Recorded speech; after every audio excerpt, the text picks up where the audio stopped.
turned around while Sunlen was speaking because she seems so far away. There's so many rows and rows of seats. I want to bring in our political panel to talk about this crucial debate in the next few hours. Our political commentator, S.C. Cupp, joining me, along with political commentator and former Ted Cruz communications director, Amanda Carpenter, the former Michigan governor, Hillary Clinton supporter, Jennifer Granholm, Donald Trump supporter, Kayleigh McEnany, and our CNN chief political analyst, Gloria Borger.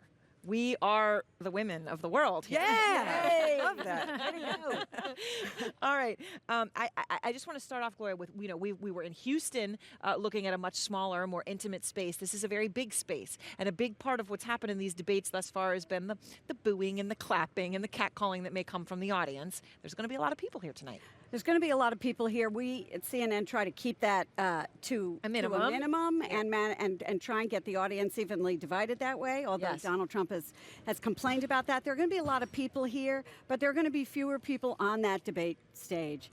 And so what you're going to see now is these candidates understand that this is it for them. Marco Rubio, stakes could not be higher. He's got to win the state of Florida, or I would argue that's it. He says he's got to win. He's not said he would pull out, but he's got to do well. Right. John Kasich, this is all about getting to Ohio. Cruz, this is about being the alternative. And Trump, I think this is about trying to be presidential, okay? Because he's now at a point in this race where he is the clear front runner, and he needs to start acting like a president. Don't you think he's going to go after Kasich, though? Absolutely. If others go after him, I bet he responds. And that's the question. So Donald Trump says he wants to be more presidential, softer tone, Kayleigh. He says that, but then someone comes after him, and all of a sudden it almost seems that he cannot control himself. The Donald Trump, the real Donald Right, Trump seems stands like. up.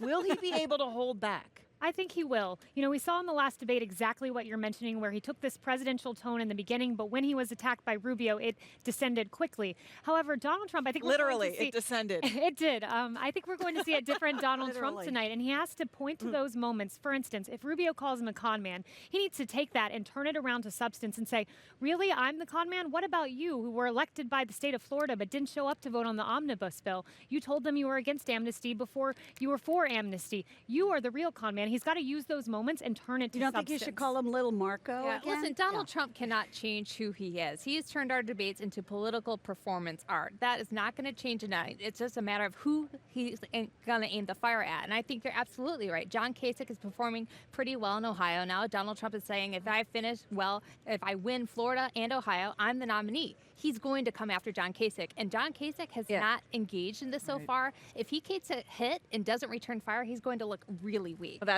he's got a big decision to make on how to do that. And then, of course, you have Ted Cruz, who's coming out to show he's the alternative and show he's the one who can actually win this. He came out today, Amanda, talking about a certain, quote-unquote, demographic of voters that's going for Donald Trump. Yeah. Let's see what you think, whether it was an insulting thing to say or not. Here's Ted Cruz today. Donald does well with voters who have relatively low information, who are not that engaged, and who are angry, and they see him as an angry voice. Mm-hmm. Where we are beating him is when voters get more engaged and they get more informed.